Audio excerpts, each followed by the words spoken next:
नमस्ते प्यारे विद्यार्थियों और मेरे प्यारे दोस्तों, मैं हूं भरत कुमार और आप सभी का स्वागत है me and my YouTube class के अंतर्गत। और आज की अपनी ये स्पेशल क्लास है वह बीए थर्ड ईयर वालों के लिए है, क्योंकि एग्ज़ाम काफ़ी नज़दीक है तो ये टॉपिक भी काफ़ी मोस्ट इम्पोर्टेंट है और पेपर 2 के अंतर्गत ये इम्पोर्टेंट होगा और ये उनके लिए भी ज़रूरी है या उनके लिए इम्पोर्टेंट है जिनको समझना है अभिप्रेरण के बारे में। हाँ बिल्कुल, तो आज अपना जो टॉपिक है वो अभिप्रेरण जैसे नहीं मोटिव, क्या कहते हैं हम कहते हैं मोटिव। यहाँ पे थोड़ा सा ध्यान रखिएगा, मोटिवेशन वैसे बोलते हैं ना, तो ये मोटिव है। अभिप्रेरण का मतलब होता है मोटिव, ठीक है ना। और मोटिव में यहाँ पे देखो जो वर्ड जो है उसको ध्यान रखना है कि अगर देखा जाए मोटिवेशन का मतलब होता है कि किसी के द्वारा हमें आंतरिक रूप में एक सकारात्मक ऊर्जा से भरपूर करना या फिर हमें अभिप्रेरण करना। इसका मतलब अगर मैं बताऊं तो जो मोटिवेशन जो वर्ड है वह दो अलग अलग शब्दों से मिलकर बनता है और जिसके बारे में यहाँ पे जैसे बताया कि अंग्रेजी का ये जो वर्ड मोटिवेशन है इसके अलग अलग दो वर्ड बन सकते हैं। एक तो होता है मोटिव क्या होता है, जैसे आपको पता होगा, पहले भी आपने काफ़ी बार सुना होगा कि हमें आज तो मोटिवेशन की ज़रूरत है। क्या ज़रूरत है? मोटिवेशन की। तो इसमें ये जो मोटिव है ये एक महत्वपूर्ण वर्ड हो जाता है इसमें, क्योंकि वचन यानी ये आगे वाला वर्ड उसमें जुड़ के इसको एक परिपूर्ण अर्थ बना देता है। लेकिन मोटिवेशन में मोटिव का मतलब होता है अभिप्रेरण करना, या हम इसको अगर कहें कि किसी व्यक्ति के अंदर की इच्छा को जागृत करना। क्या करना? किसी व्यक्ति की आंतरिक इच्छाओं को बाह्य रूप देना। या मान लीजिए जैसे एक बच्चा है या एक सिंपल एक जैसे मान लीजिए नॉर्मल स्टूडेंट है, अब वो ऐसे सोच रहा है कि मैं क्या करूँगा, कैसे करूँगा, मेरे से होगा या नहीं होगा, एग्ज़ाम आ गया। तो अगर कोई व्यक्ति उसे कुछ शब्दों के द्वारा मोटिव करता है, उसकी आंतरिक छुपी हुई जो इच्छा है उसको जागृत करता है, तो यही मोटिव कहलाता है, यही मोटिवेशन कहलाता है, यही अभिप्रेरण कहलाता है। तो इस तरह से हम मोटिव का मतलब कह सकते हैं कि आंतरिक इच्छाओं को अभिप्रेरित करना, आंतरिक इच्छा को अभिप्रेरित करना, ठीक है ना। अभिप्रेरित यानी मोटिव करना, तो समझ में आ गया होगा अभिप्रेरण का अर्थ। तो ये अपने लिए क्यों इंपॉर्टेंट है, ये टॉपिक ही हमें क्यों पढ़ना है, बीए थर्ड ईयर में ये टॉपिक पॉलिटिकल साइंस में क्यों पढ़ना है, तो वही हम यहाँ पर समझेंगे और एग्ज़ाम के हिसाब से समझेंगे, ताकि आपका एक भी वर्ड है सब समझ में न आए, ऐसा डाउट भी ना हो। यानी आपको इस टॉपिक से सेटिस्फेक्शन हो वैसा आपको समझना है, क्योंकि आपके एग्ज़ाम के लिए अगर आप समय दे रहे हैं यहाँ पर तो आपको वो पूरा समझ में आना चाहिए, ठीक है।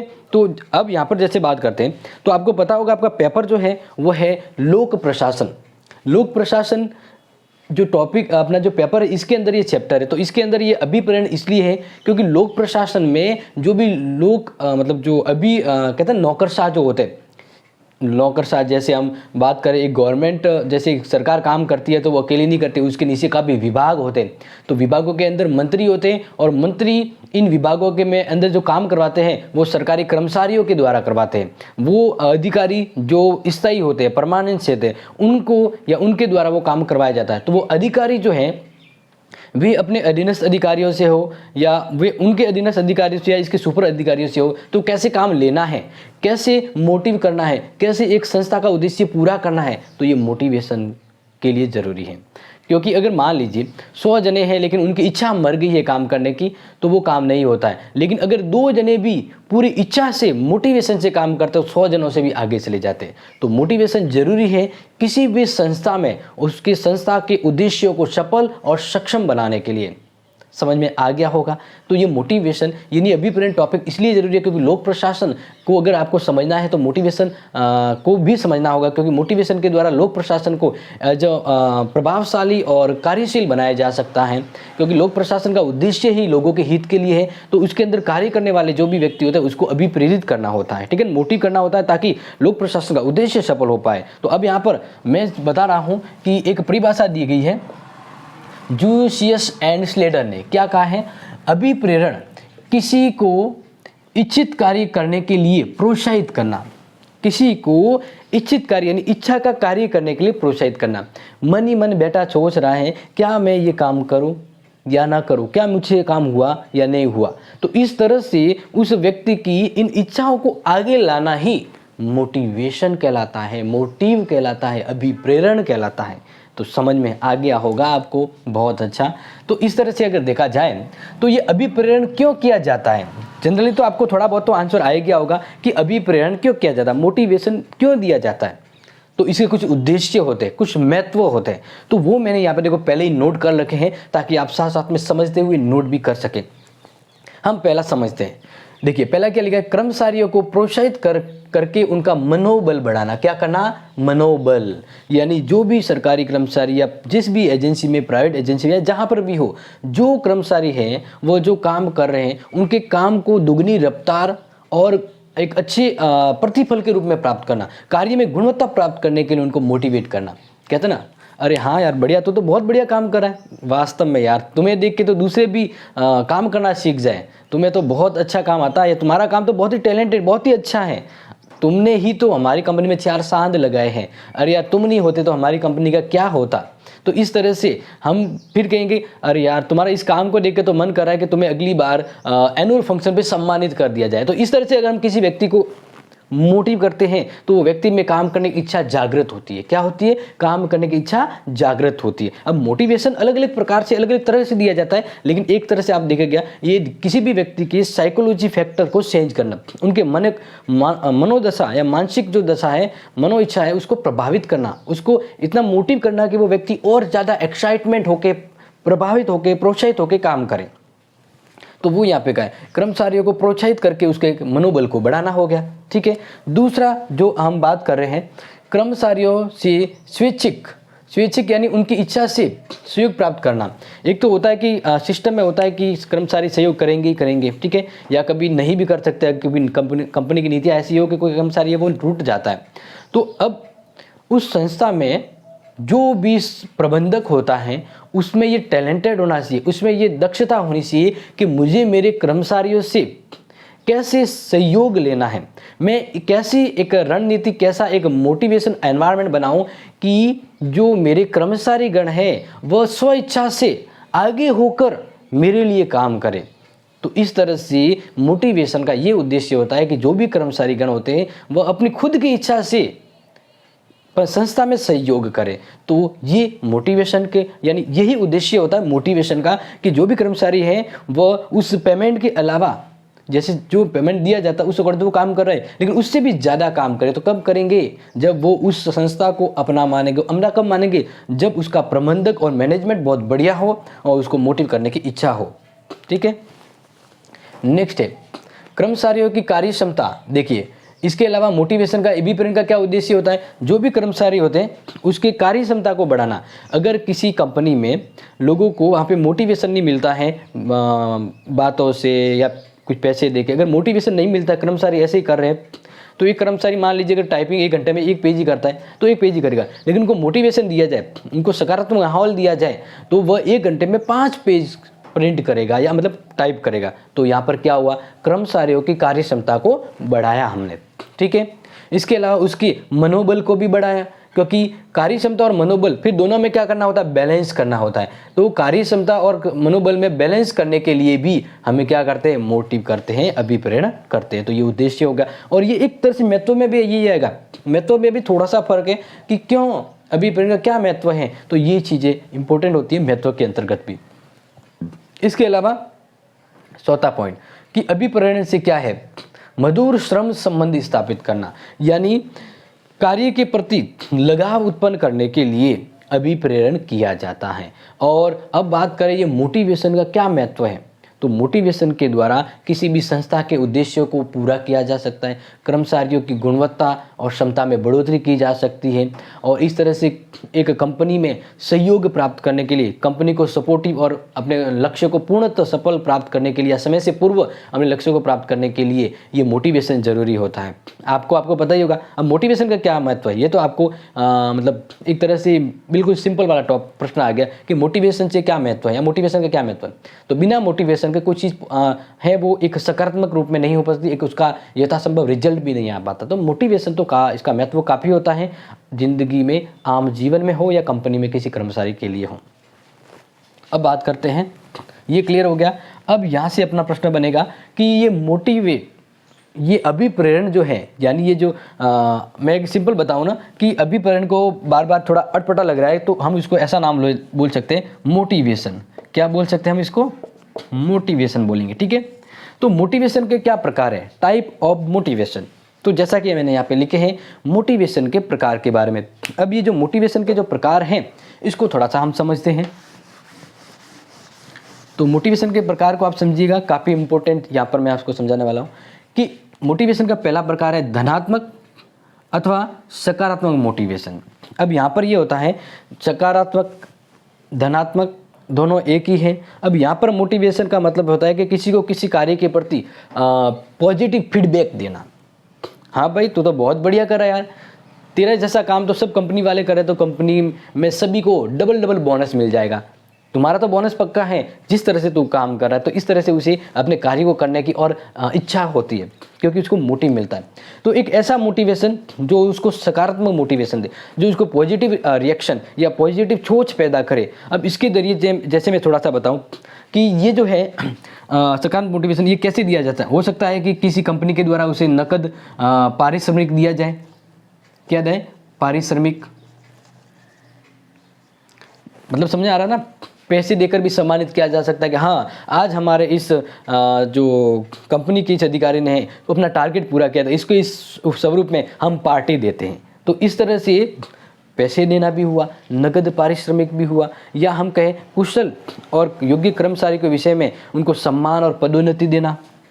जो भी काम अच्छा कर रहा है तो उसको सम्मान देंगे और इसका प्रमोशन करेंगे। क्या करेंगे? प्रमोशन। तो ये जो चीज़ें हैं वह मोटिव होती है, लेकिन कैसा मोटिवेशन है? धनात्मक मोटिवेशन, कि जो कार्य कर रहा है उसको और रफ्तार देने के लिए तरीके अपनाए जाते हैं, ठीक है। फिर ऋणात्मक नकारात्मक मोटिवेशन। ये मोटिवेशन उद्देश्य तो यही है, उद्देश्य तो होता है एज उसकी कार्य क्षमता को बढ़ाना। ऐसा नहीं कि किसी व्यक्ति की कार्य क्षमता को घटाना, नहीं। नकारात्मक मोटिवेशन का भी उद्देश्य है उसकी कार्य क्षमता को बढ़ाना, लेकिन यहाँ पे तरीका अलग है। जैसे मान लीजिए एक कंपनी का एम्प्लॉय है, वो मान लीजिए लेट आ रहा है। क्या आ रहा है? लेट आ रहा है। तो फिर उसे वार्निंग दी जाएगी कि दोबारा अगर आपने ऐसा किया तो आपकी सैलरी काट दी जाएगी। तो इस तरह से वो जल्दी आएगा, क्योंकि उसे पता है मुझे सैलरी कट सकती है।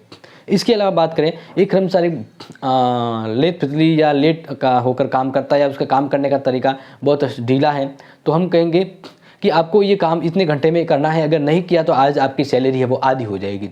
तो इस तरह से उन पर एक दबाव डाल के कभी कभार काम को एज प्रभावशाली बनाने के लिए, व्यक्ति को मोटिव करने के लिए प्रेशर देने की भी जरूरत होती है। तो ऐसा मोटिवेशन का जो तरीका या प्रकार हो गया वो ऋणात्मक या नकारात्मक हो गया, ऋणात्मक और नकारात्मक हो गया। तो ये किन किन तरीकों से किया जा सकता है? जैसे मान लीजिए किसी कंपनी के जो एम्प्लॉय हैं, इसको डांटना, फटकारना, वेतन कट करना। क्या करना? वेतन, क्योंकि हर किसी को पता है कि उसका अगर वेतन कम कर दिया जाए तो वो काम करने के प्रति पूरी तैयारी होगा, ठीक है। इसके अलावा छुट्टी देना या छुट्टी ले लेना, मतलब मान लीजिए कि उसको मिलने वाली जो छुट्टी है, छुट्टियों में कमी या ज़बरदस्ती उसे छुट्टी पर भेजना कि तू तो अब काम नहीं कर सकता, छुट्टी पे चला जा, छुट्टी पे, ठीक है ना, छुट्टी पे भेजना।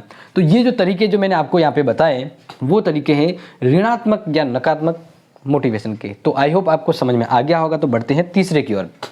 अब ये मोटिवेशन कैसा है? तीसरे टाइप का मोटिवेशन है कि किसी संस्था के एम्प्लॉयज़ को उसके कार्य के प्रति पारितोषिक देकर, पैसे देकर, यानी नकद राशि देकर उसमें मोटिवेशन पैदा करना।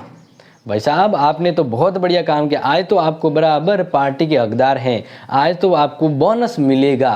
तो इस तरह से कंपनी की उम्मीदवार को क्या करना? मोटिवेशन देना। क्या देना? मोटिवेशन। मोटिवेशन का यहाँ पे मोटिवेशन का मतलब है नकद मोटिवेशन हो गया, ठीक है। नकद मोटिवेशन हो गया, यानी अगर मैं बताऊं तो इन दोनों का मिला जुला रूप जो है इन दोनों में होता है। यानी ये धनात्मक और सकारात्मक चीज़ों को अगर अलग अलग करा जाए तो यहाँ पर भी होता है, लेकिन अगर फिर भी ध्यान रखना है कि मौद्रिक मोटिवेशन का मतलब होता है उसे पैसे देकर उसमें कार्य करने के प्रति इच्छा जागृत करने की इच्छा मतलब पैदा करना, एक मोटिव करना। नकद राशि देना, समझ में आ गया। नकद राशि को हम ये भी कह सकते हैं कि उसे पैसे देकर उसमें अभिप्रेरण करना, बोनस देना, समझ में आ रहा ना। जैसे नकद राशि देना या मान लीजिए उसे बोनस देना या और भी चीज़ें हैं, वो कहलाती हैं यहाँ पे मोटिवेशन की।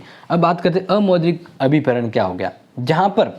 जहाँ पर व्यक्ति को, कर्मचारी को मोटिवेशन देने के लिए, अपने कार्य के प्रति एक्साइटमेंट उत्पन्न करने के लिए, प्रोत्साहित करने के लिए पैसे न दिया जाए, बल्कि क्या जाए, मनोवैज्ञानिक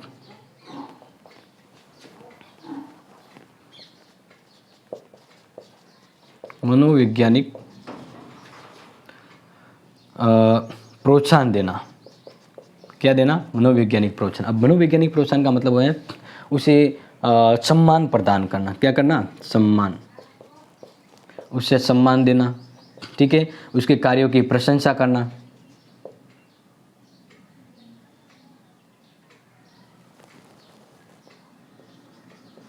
उसके कार्यों की क्या करना, प्रशंसा करना।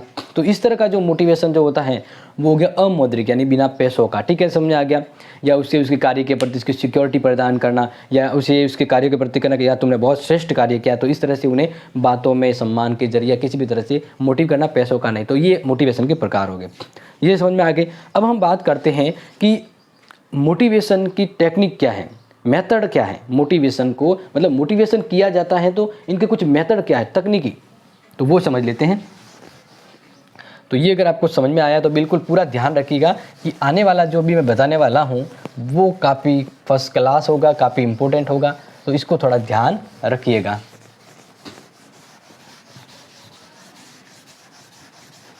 और ये जो एग्ज़ाम में टॉपिक इसमें से पक्का आएगा, इसलिए ध्यान रखिएगा, क्योंकि इसमें भले ही वीडियो थोड़ा बड़ा हो जाए लेकिन मैं चीज़ें यहाँ पे कंप्लीट करवा देता हूँ ताकि आपको ये टॉपिक कहीं भी दूसरी जगह ढूंढने की ज़रूरत न पड़े।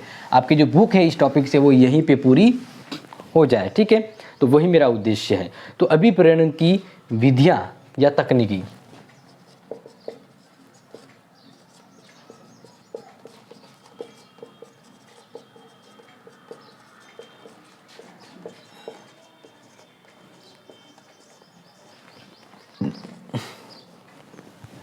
अभिप्रेरण की विधियाँ और तकनीकी, ध्यान रखिएगा, ये काफ़ी इम्पोर्टेंट है कि अभिप्रेरण करने के लिए क्या क्या मेथड यूज़ किए जाते हैं। किसी व्यक्ति, संस्था, उसके अंदर एम्प्लॉयज़ जो हैं उसको मोटिव करने के लिए क्या क्या तकनीकी, क्या मेथड यूज़ किए जाते हैं। प्रकार तो हमने समझ लिए, लेकिन अब मोटिवेशन के लिए क्या मेथड होता है, तो हम मेथड की बात करेंगे, ठीक है। तो हम कुछ पॉइंटों पे चर्चा करेंगे, तो आप मुझे ध्यान रखिएगा। तो पहला, मोटिवेशन के लिए कौन सी विधियाँ या तकनीकी उपयोग में लाई जाती है उसको देख रहे हैं। तो पहला है उद्देश्यों के स्पष्टीकरण द्वारा अभिप्रेरण।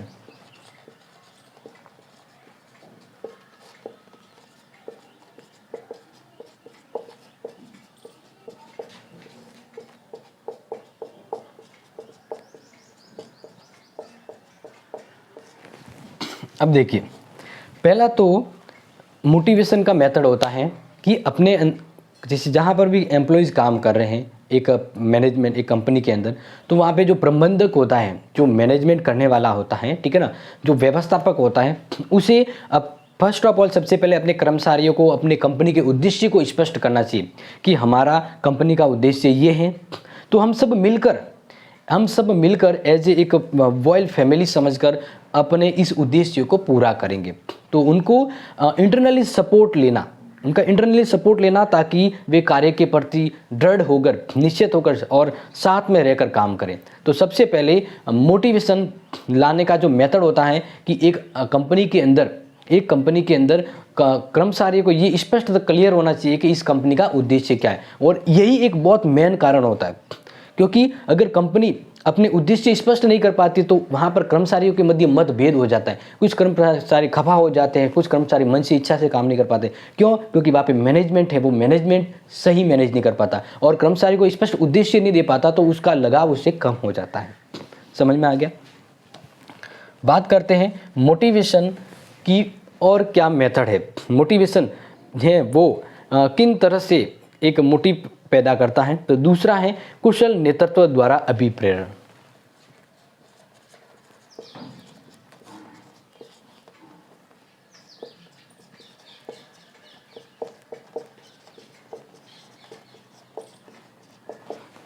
यहाँ ध्यान रखें, कुशल नेतृत्व द्वारा, यानी कहने का मतलब जैसे एक सिंपल सी बात करें कि युद्ध करने के लिए एक सेना जा रही है, तो उसका जो लीडर है उसको अगर हारी हुई सेना को जोश से भरने का टैलेंट नहीं है तो वो हार जाता है। क्योंकि अब जब एक मतलब काफ़ी बार आपने देखा होगा कि बड़ी सेना के सामने छोटी सेना है वह अपने आप को कमतर हीन समझती है। तो अगर उनका जो लीडर है वो उनको कह दे कि आप मन से ठान लीजिए कि आप कुछ भी कर सकते हैं, ये जीत और हार का खेल है, लेकिन आप में ये जो जोश है वो सामने वाली टीम से भी ज़्यादा है, आप में आपके अंदर जो जुनून है वह सामने वाले से कई गुना है। अगर आप पूरी हिम्मत और साहस से इस सेना पर टूट पड़ो तो वो सेना भाग के खड़ी हो जाएगी, भले ही बड़ी हो, अपने अंदर हिम्मत काफ़ी बड़ी है। तो मेरे सभी बहादुर सैनिकों, एक बार जोश के साथ आ जाइए और बढ़िए सेना की ओर। तो इस तरह से एक लीडर अपनी सेना को, अपने कर्मचारियों को जो मोटिव करता है ना, वो जरूरी होता है। यानी एक टीम लीडर अपनी टीम को कैसे हैंडल कर रहा है, कैसे नेतृत्व कर रहा है, वही तो जरूरी है। लीडरशिप के गुण जरूरी है। क्योंकि अगर कर्मचारियों का जो मैनेजमेंट, जो प्रबंधक है या जो उसका लीडर है, उसको उस कंपनी को मैनेज करना या प्रबंध करना या लीडरशिप करना नहीं आ रहा है, तो फिर फेल हो जाता है मोटिवेशन। तो मोटिवेशन का एक मेथड है कि नेतृत्व सफल होना सही है। तीसरे पॉइंट की ओर बात करें, तीसरा पॉइंट है स्वस्थ प्रतिस्पर्धा द्वारा अभिप्रेरण।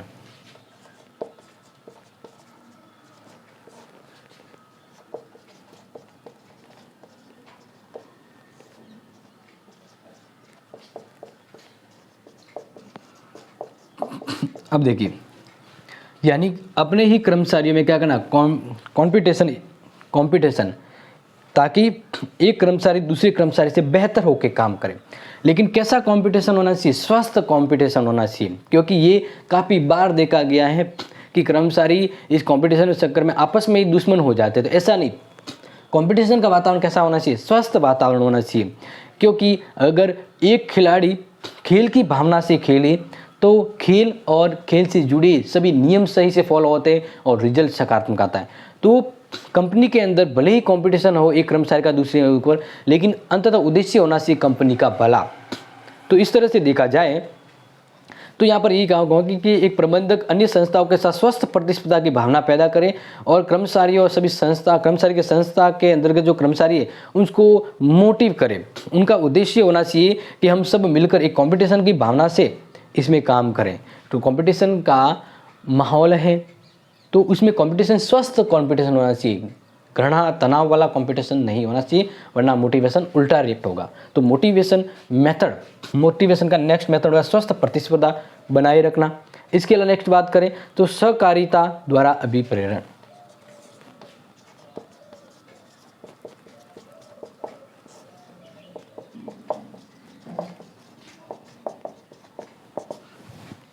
सहकारिता द्वारा, देखो सहकारिता द्वारा सिंपल सा समझना है कि कर्मचारी को प्रबंध और निर्णय में भागीदार बनाकर भी उसको अभिप्रेरित किया जा सकता है। कहने का मतलब है एक कंपनी के अंदर जो मैनेजमेंट या प्रबंधक है वह कर्मचारियों से सहयोग ले कि बिल्कुल आप भी अपने राय दीजिए कि हम इस कार्य को कैसे सफल बनाएं, आपका सहयोग हमारे लिए बहुत ज़रूरी है। इस तरह से एक कंपनी अपने लक्ष्य को पूरा करने के लिए कर्मचारियों को भी एज अ सपोर्टिव मानकर काम करे या उनको भी सम्मान दे, उनको भी वरीयता दे, तो वो कर्मचारी जो गण है वो कंपनी को अपना समझकर कंपनी के साथ पूरा सहयोग करेंगे, तन मन धन से जुड़ेंगे। तो ये कब होगा? जब हम अपना एक ऐसा व्यवहार करें कि कंपनी में कर्मचारी खुद को अपनी कंपनी समझ के काम करे। तो जब भी कंपनी कोई निर्णय लिए जाते हैं या हम कहें जब भी कंपनी में मैनेजमेंट की बात आती है तो कर्मचारियों को उसमें शामिल किया जाए, ताकि कर्मचारी उस कंपनी से, उस प्रबंधक, उस मैनेजमेंट से जुड़े।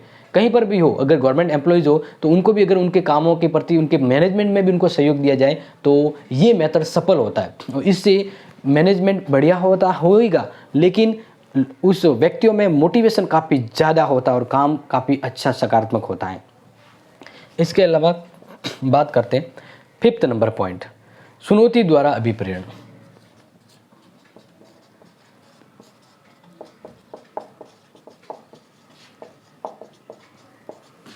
चुनौती द्वारा अभिप्रेरण। देखिए डियर सभी ध्यान दीजिए, यानी चैलेंज, कभी कभी कर्मचारियों पर चैलेंज भी क्रिएट करना है, एक चैलेंज के तौर पे उनको कोई टास्क देना है, तो इस तरह से उनको उस कार्य के प्रति करने की बहुत ज़बरदस्त इच्छा देखी जाती है, ज़बरदस्त मोटिवेशन पैदा होता है। क्योंकि कंपटीशन है, मतलब चैलेंज जो होता है वो व्यक्ति की छुपी हुई या निष्क्रिय जो प्रतिस्पर्धा होती है उसको तीव्र जोर से हम झंकार सकते हैं। उसको चैलेंज देकर हम उनके अंदर छुपी या निष्क्रिय जो प्रतिस्पर्धा है उसको बाहर लाते हैं। तो ये अपनी कंपनी, एक एम्प्लॉय के सहयोग से कंपनी के लिए फ़ायदा होता है, एक मैनेजमेंट को फ़ायदा होता है। तो चैलेंज क्रिएट करके हम उस व्यक्ति को मोटिवेशन भी दे सकते हैं, मोटिव करते, अभिप्रेरित करते हैं, और कंपनी के लिए ये काफ़ी सकारात्मक होता है। नेक्स्ट सट्टा बात करें, सट्टा मेथड कि किस तरह से मोटिवेशन किया जाए, ठीक है ना, मोटिवेशन की विधियाँ। नेक्स्ट है कि प्रेरणाओं द्वारा अभिप्रेरण।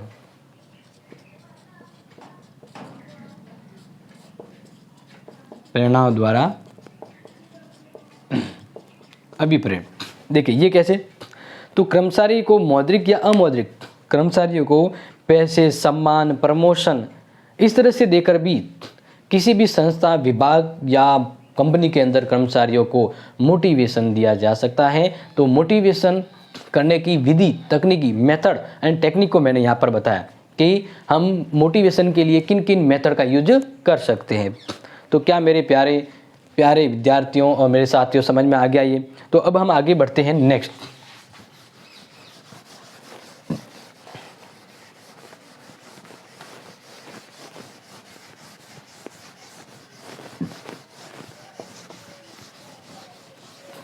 आगे देखिए,